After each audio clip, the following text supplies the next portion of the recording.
எல்லாருக்கும் வணக்கம் மக்களே. எல்லாரும் எப்படி இருக்கீங்க?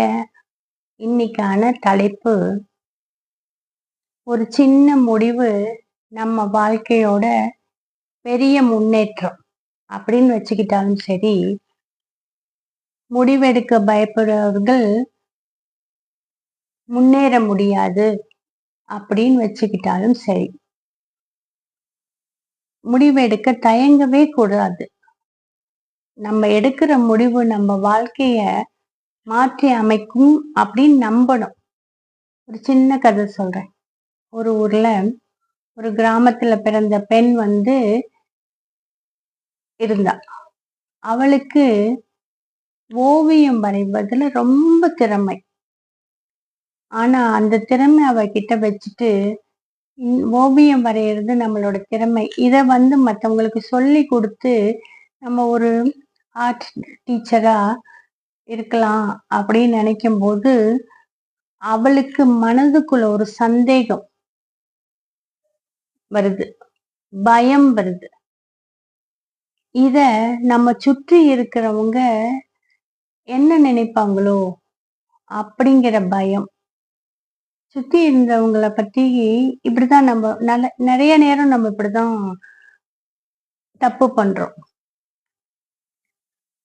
அந்த பயத்தினாலேயே அடுத்தவர்கள் நம்ம என்ன விமர்சனம் செய்வாங்கங்கிற பயத்திலே நம்மளுடைய சில கனவுகளையும் லட்சியங்களையும் நம்மளுடைய பேஷன், விருப்பம், ஆர்வம் அத நம்ம மனசுக்குள்ளாரே பூட்டி வச்சுக்கிறோம். அவளும் அப்படித்தான். ஒரு நாள் அவளுடைய குழந்தை, பெண் குழந்தை, அந்த பெண் குழந்தைக்கும் ஓவியம் வரையறதுல ரொம்ப இன்ட்ரெஸ்ட். அப்ப அந்த குழந்தை போய் அவங்க அம்மாட்ட கேக்குது, அம்மா எனக்கு உங்களை மாதிரிதான் ஓவியம் வரையறதுல ரொம்ப விருப்பம். ஆனா நீங்களே இப்படி முடிவெடுத்து இருந்தீங்கன்னா நான் எப்படி என்னுடைய ஆசைகளை, விருப்பத்தை நிறைவேற்றிக் கொள்வது? நீங்க தானே எனக்கு ரோல் மாடலா இருக்கணும் அப்படின்னு கேக்குது.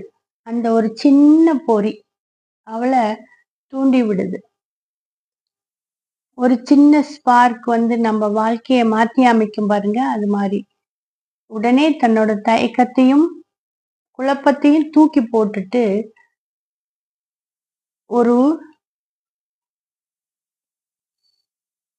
ஓவியம் பயிற்றுவிக்கின்ற ஒரு சின்ன இடத்துல ஒரு கிளாஸ் ஆரம்பிக்கிறாங்க. அந்த இடத்துல அவளோட திறமை மற்றவங்களுக்கு தெரிஞ்சு போய் நிறைய ஸ்டூடெண்ட்ஸ் வராங்க. ஆன்லைன் கிளாஸ் எடுக்கிறா. ஒரு பெரிய ஒரு ஃபேமஸ் ஆர்ட் டீச்சரா வளர்ந்துடுறாங்க. ஒரு சின்ன முடிவு அவங்க வாழ்க்கையை எப்படி மாற்றி அமைச்சது பாருங்க. அது மாதிரி சின்ன முடிவு மாற்றத்தை ஏற்படுத்தும். ஆனா முடிவு எடுக்க தயங்கிக்கிட்டும் பயந்துகிட்டும் வாழக்கூடாது. முடிவு எடுக்க பயப்படுறவன் முன்னேறவே மாட்டான் அப்படிங்கிறத மனசுல வச்சிட்டு வாழ்க்கைக்கு நம்மளுக்கு தேவையான முடிவுகளை எடுத்து பழகுங்க. நம்ம வாழ்க்கை சிறப்பா அமையும். இந்த வீடியோ பிடிச்சிருந்தா இந்த வீடியோக்கு ஒரு லைக் போட்டு உங்க ஃப்ரெண்ட்ஸ் அண்ட் ஃபேமிலிக்கு ஷேர் பண்ணி, இந்த மாதிரி தினமும் ஒரு மோட்டிவேஷனல் ஸ்டோரி கேட்கறதுக்கு இந்த சேனலை சப்ஸ்கிரைப் பண்ணி சப்போர்ட் பண்ணுங்க. நாளைய வீடியோவில் சந்திக்கலாம். நம்ம வீட்டில் இந்த மாதிரி ஜூஸ் வாங்கின பாட்டில்கள் நிறைய இருக்கும். நிறைய சேர்த்து வச்சிருப்போம். சில சமயம் தூக்கியும் போட்டுருவோம். இதுக்கு ஒரு நல்ல ரீயூஸ் ஐடியா நான் உங்களுக்கு இப்ப சொல்றேன். இதை கொஞ்ச நாள் அதுக்கு யூஸ் பண்ணிட்டு நீங்க தூக்கி போட்டுடலாம்.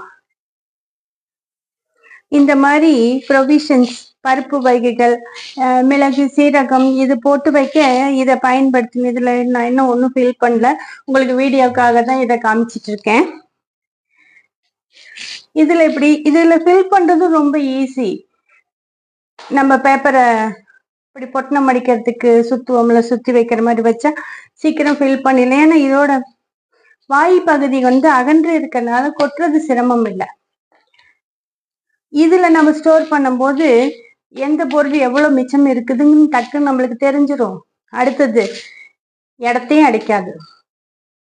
ஒரு பெரிய டப்பா இப்படி அடைக்கிற இடத்துல இப்படி 2 இது நம்ம ஸ்டோர் பண்ணிடலாம். இந்த ஐடியா எனக்கு பிடிச்சிருக்கு. உங்களுக்கு பிடிச்சிருக்குதான்னு சொல்லுங்க. இந்த மாதிரி யூஸ்ஃபுல் டிப்ஸ் பார்க்கறதுக்கு நம்ம சேனலை சப்ஸ்கிரைப் பண்ணி எனக்கு சப்போர்ட் பண்ணுங்க. தினம் உங்களுக்கு ஒரு டிப்ஸ் சொல்றேன், தினம் ஒரு குயிக் ரெசிபி சொல்றேன், தினம் ஒரு மோட்டிவேஷன் சொல்றேன்.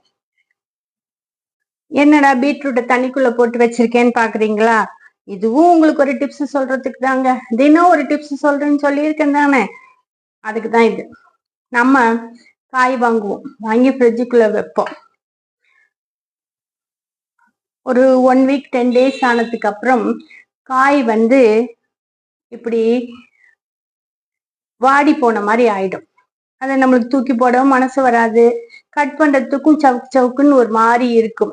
அப்ப என்ன செய்யுங்க, இது நான் கட் பண்ணிட்டேன், இதை காமிக்கிறதுக்காக உங்களுக்கு சொன்னேன். அதே சமயம் இந்த பீட்ரூட்டும் ரொம்ப ஒரு மாதிரி வதக்கு வதக்குன்னு ஆயிடுச்சா, அதனால இதை நான் தண்ணிக்குள்ள போட்டு உங்களுக்கு காமிக்கிறேன்.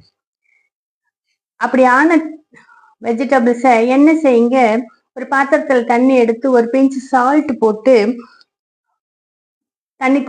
தண்ணியோட ஃப்ரிட்ஜுக்குள்ள வச்சிருங்க.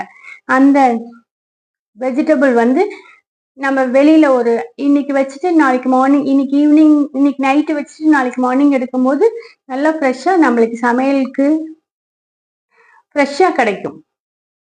இந்த டிப்பையும் ட்ரை பண்ணி பார்த்துட்டு எப்படி இருக்குன்னு சொல்லுங்க.